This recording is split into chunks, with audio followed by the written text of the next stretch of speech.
Good morning, and welcome to our annual State of the Village event. A very special thank you to our gracious host, Great Wolf Lodge and Resort, for a hearty breakfast. You can never go wrong with biscuits and gravy and sausage in this beautiful Northwood setting. And thank you to the Village of Gurnee Chamber for your efforts today and every day in Gurnee. I want to thank my fellow Village Board members, Trustee Balmas, Trustee Hood, Trustee Ross, Trustee Thorstensen, and Trustee O'Brien for their dedication and friendship. And thank you to our village staff who work every day to keep Gurnee such a special place. I especially would like to congratulate our new police chief, Brian Smith, and Deputy Police Chief, Jesse Gonzalez. They were both promoted from within this past May, and Heather Galan, our new village engineer and assistant public works director, welcome. And most especially, I want to thank each of you for your contributions to Gurnee. The last 12 months have been another spectacular year in Gurnee. The most visible enhancements are a result of our capital improvement program. We keep raising the bar on infrastructure improvements. This year's program was the largest in the village's history at $14.9 million. At the center of the program was the Knowles Road Water Tower. Probably couldn't possibly miss it. This 2 million gallon tank on the west side will increase capacity and water pressure for our customers. Not just those nearby, but throughout the village.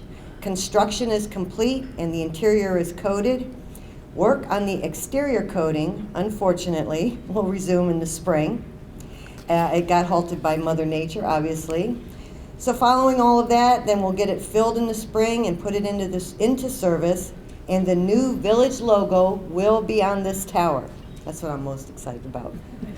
Associated with the new tower is a new delivery station next to the Bittersweet Golf Course Maintenance Facility. This is our second delivery station, which is where the water we buy from Jawa enters our system. Redundancy is critical to avoid service interruptions in the event of a catastrophic failure. We are also rehabilitating the 3 million gallon ground reservoir at Cemetery Road. It's our largest water storage facility and holds the water that ultimately refills our towers. This concrete storage reservoir is nearing 30 years of age and it needs work. We've also made progress replacing aging water mains along Delaney and Ferndale and installing a new water main loop along Hunt Club Road between Washington and Gages Lake.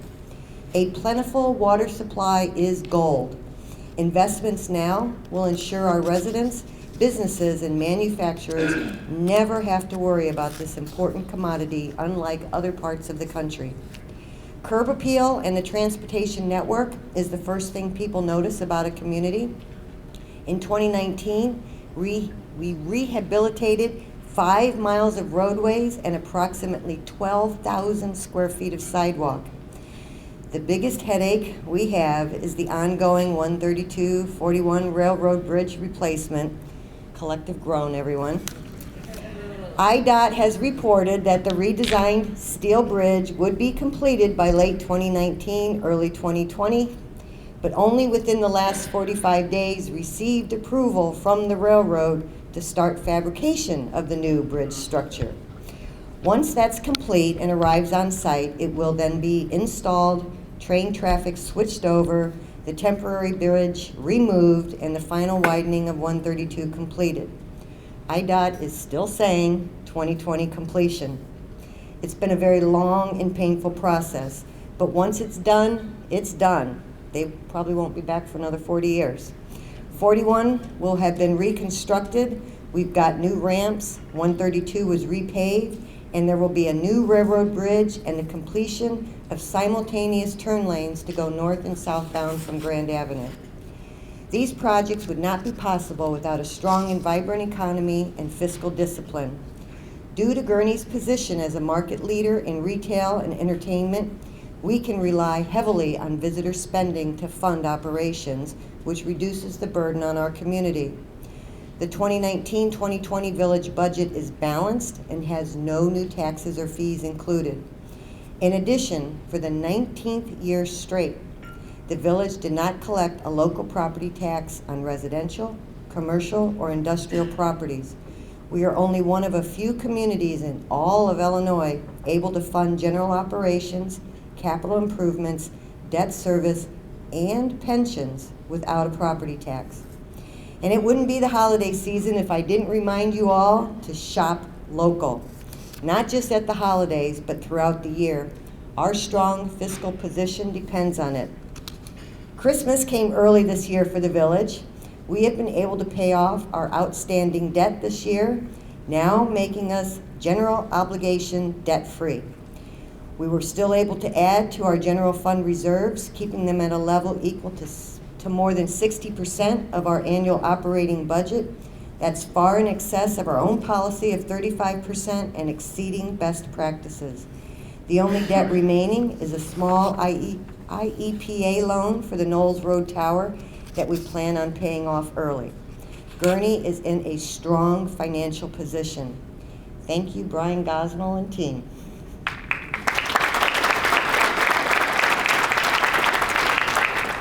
In a retail environment where every day you read a headline about the sky is falling, Gurnee continues to outperform, with retail vacancies at only 4% compared to Lake County at 6%, and office vacancies at 10% versus the county's 14%. The industrial sector is a bright spot throughout the region, with vacancies in the 4.5% to 5% range. We are maintaining these very low vacancy rates even as new construction comes online. Some recent highlights is the Aldi's opened on Halloween to fanfare, long lines, and snow. The Center Point Office Park has a new 190,000 square foot spec industrial building that is already fully leased before it's even finished to one tenant, Luxar Furniture, a manufacturer of office furniture currently based in Waukegan.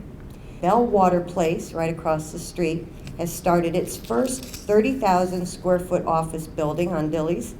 In the Pasolino tradition of beautiful architecture, it is moving right along and looking great. Alex, the Abbott Labs Employee Credit Union, moved into their new 30,000 square foot headquarters on Washington Street in June. It's stunning and functional on the inside and very visually appealing on the outside. We have Restaurant Depot coming soon. The property's closed and zoning was approved. It's a 55,000 square foot restaurant supply house, kind of like the Sam's Club for restaurant operators. It's going to be built behind the Holiday Inn. Northwestern Medicine will start construction on a 25,000 square foot new medical professional building in front of the Holiday Inn. There goes my long planned location for a Waffle House. Market Square on Washington Street added their second building this year. It leased quickly to a variety of medical and professional office tenants. Trio Car Wash has gone through the approval process and will be getting rehabilitation. This is the former Citgo on the far east end of Grand Avenue. It's the same owners who are now investing in upgrading their location. From Gurnee Mills to East Grand, spaces are being renovated and reoccupied with exciting new uses that complement our retail and entertainment mix. Alpha Media will be opening towards the end of the year and bringing 4 radio stations to Gurnee Mills. I think this is the first location, maybe the second one, I've heard a rumor, where radio stations have located inside a mall. Alpha Media has been a great partner to the village on Beer Fest and East Grand radio campaign, and currently we're working with them on planning a weekly Gurnee's Got It live radio segment for 2020. Jump America is under new ownership and is remodeling for a new launch. They are adding a cafe, bowling, zip lines, rock climbing, and more trampolines. Extreme Flight Simulation opened in the Tri-State Parkway. Experiential is a buzzword we've heard used a lot in the tourism trades. Well, this is it. It's a Boeing 737 flight deck simulator, and you get to be the captain. Dance Center North moved from Libertyville, bringing many young families to our community. A prestigious dance company with a long history in our area, they chose Gurnee for our convenient central location. The Nutcracker Ballet will open December 6th at the Genesee Theater. Pool Academy Cafe is coming. You might recognize them as Mount Atlas Coffee and Tea, who started as a vendor at our farmers market. They'll be opening their first brick and mortar location with a dessert and sandwich menu, along with pool tables for a fun family entertainment space. They'll be occupying part of the former Abbott's Lab space over there at Milwaukee and Washington. Authentic Cheese Bread Company, who also started as a vendor at Farmers Market, opened their first bricks and mortar location in Washington's Crossings. They offer Brazilian family recipes, and they round out a United Nations of successful small businesses at this shopping center. U-Haul, who has owned the vacant Handy Andy building for 20 plus years, has submitted plans for a build-out to put in interior self-storage. And we continue to see other positive developments on the east side with the addition of KT Homes, which sells new and used furniture, and the Habitat Restore doubled their size. We still have 3 large visible vacancies in town. Toys R Us was picked up at auction by a very prestigious developer, and we should know soon what their plans are for the site. The same with Lowe's. It has been sold, and we've been given a rough draft of what is being planned and are awaiting more details. The Sears building did have a single-use tenant that fell through. It had nothing to do with the site, nothing to do with Simon Group or the village. It was just timing. But we are optimistic based on market interest that either 1 or 2 tenants will be secured shortly. None of this new development would happen without David Ziegler and his team in community development.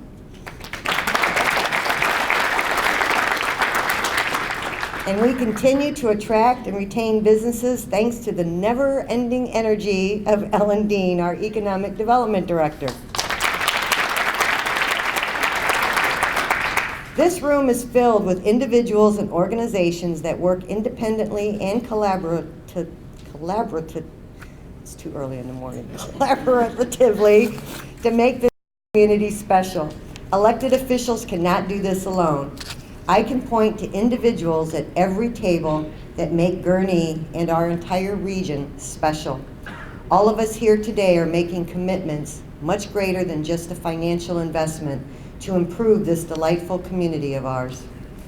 Our operating departments remained hard at work over the past year, providing quality services to our residents and businesses. Public safety remains at the forefront of village operations. I'm very proud of our police and fire departments. They operate with the utmost integrity and professionalism.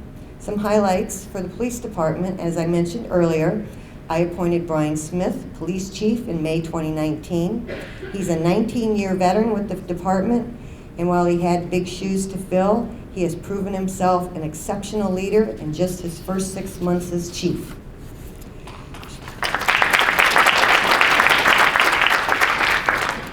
Shawn Gaylor took on the role of crime prevention technician. Those who worked with Tom Agos in the past will now partner with Shawn.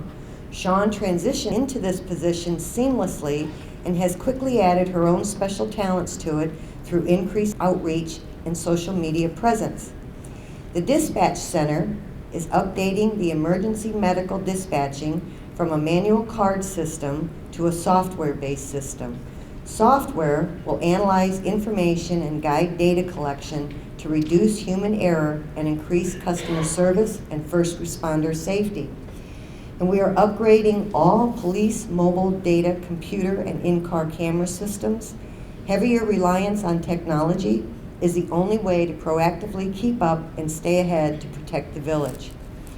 In the fire department, we added 6 new firefighter paramedics with federal grant assistance to increase staffing levels and in preparation for opening a 3rd fire station. We've secured property for a 3rd fire station. Right now, we are working through site engineering and building design. We hope to break ground next year with completion in 2021. A 3rd station is not a result of anticipated call volume, but through a detailed analysis of dispatch patterns when we get the 3rd and 4th simultaneous call for service.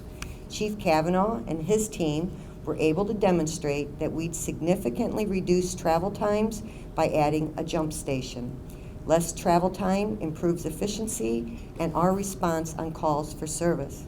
We also put another ambulance into service and, drum roll, transitioned fire inspections to an all-electronic process. No more paper and carbon copies. Congratulations. The unsung heroes of the village are Public Works employees led by Tom Rigwood. They have remained hard at work improving and maintaining our vast infrastructure network. With a staff of 33, the department is responsible for over 1,700 streetlights, 3,700 street signs, nearly 13,000 parkway trees, 150 miles of sidewalk, 240 miles of roads, 180 miles of water main, 140 miles of sewer main, and I've always wondered why those don't match, 2,500 fire hydrants, and delivered an average 3.5 million gallons of water daily. Of course, they are also the men and women that keep our streets free and clear of snow in the winter months, and unfortunately have already had too much practice this year.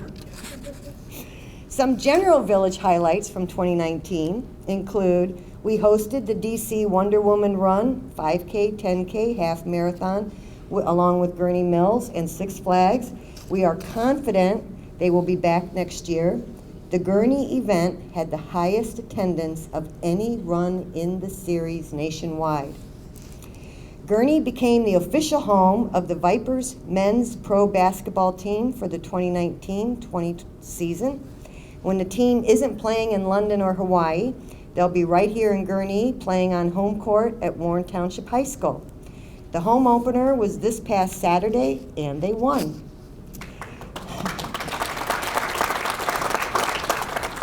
I'm not a big sports person, but I can tell you it was great basketball and intense. I thoroughly enjoyed myself. Their next game is November 30th, and I encourage you to get some tickets.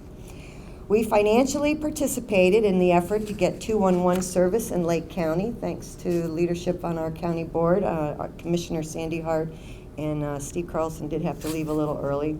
But this is a crisis hotline that can handle anything that might come up for a resident to make sure they get connected with the right help the first time. And Trustee Stortensons and Trustee O'Brien were very instrumental in helping with that implementation. We wrapped up another successful year of the East Grand Farmers and Artisans Market last month. We are launching a citizen request management software, CRM software, to help residents report problems such as potholes or ask questions of the village, all from a mobile app or their computers.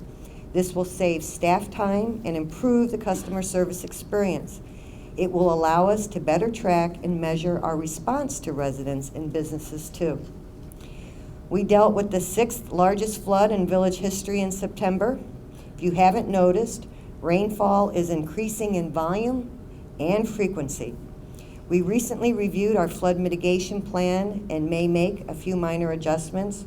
There is not much that can be done other than to continually buy up properties in the floodplain.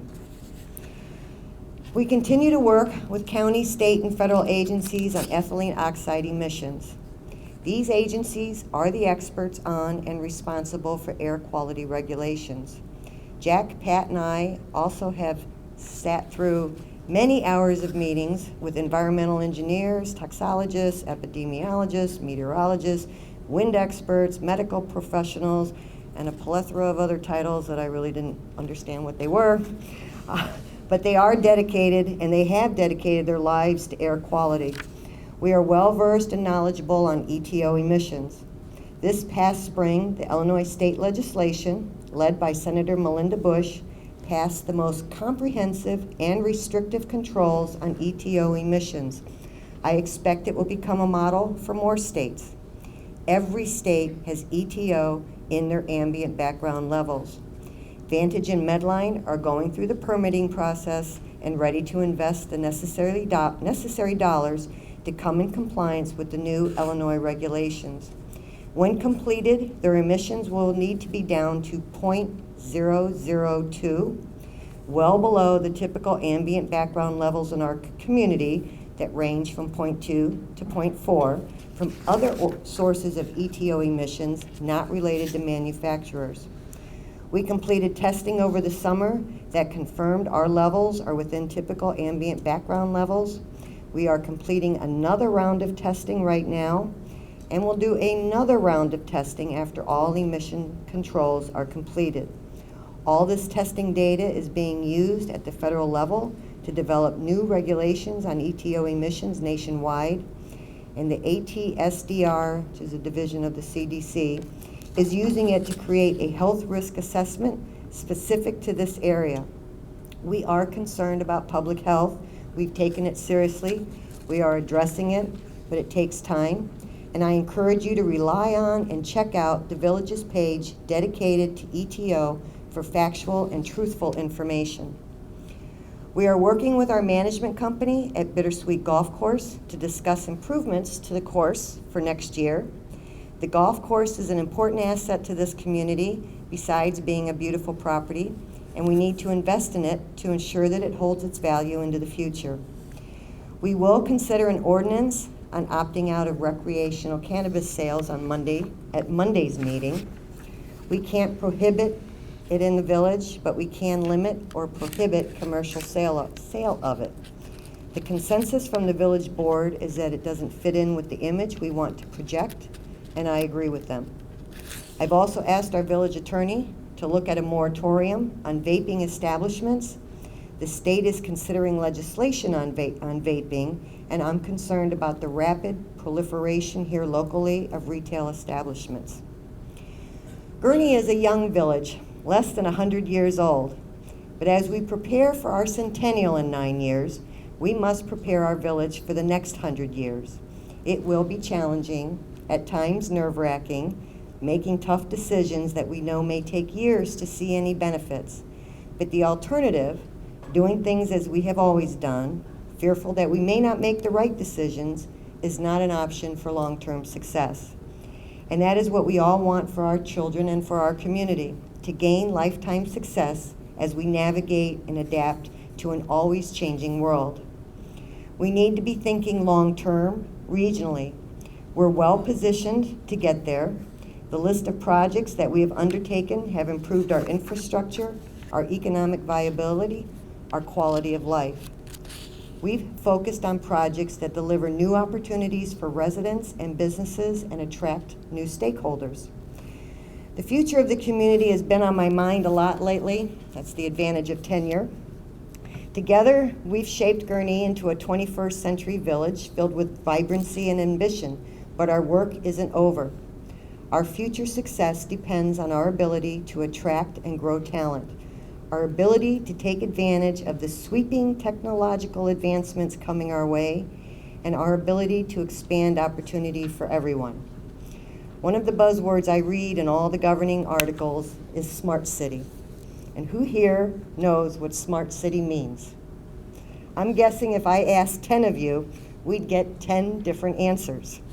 I even went to a 3-day conference in Atlanta in September called Smart City Expo, which is really what kind of got me really looking at every decision through a different prism.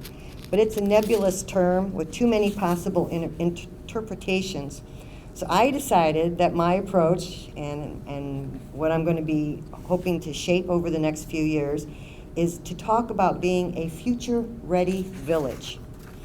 We can't predict exactly what the future holds for us, but what we can do is put our village in the best possible position to take advantage of and embrace the advances coming our way. Think how much things have changed just in the last 15 years.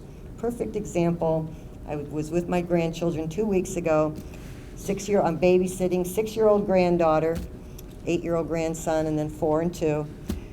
We're out of groceries, pull into the grocery store parking lot, park the car, open the doors, and in the most dramatic fashion possible, the 6-year-old goes, "We're going in?"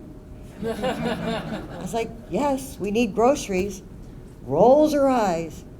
"Oh, Mom just pulls up and they put the groceries in the back of the car."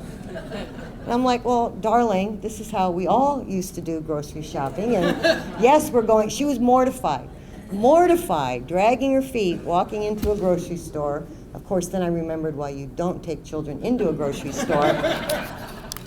But that's her expectation. My grandson saw something on TV. Oh, Grandma, will you buy this? Of course, honey, the next time we go to the store. No, Grandma, just buy it on your phone. Different expectations. I have a little video that illustrates perfectly what we're facing. You can't? Oh my God. All right, I had this perfect video. So it's an Ellen DeGeneres video. It's just from last week, and I'm not the hugest Ellen DeGeneres fan.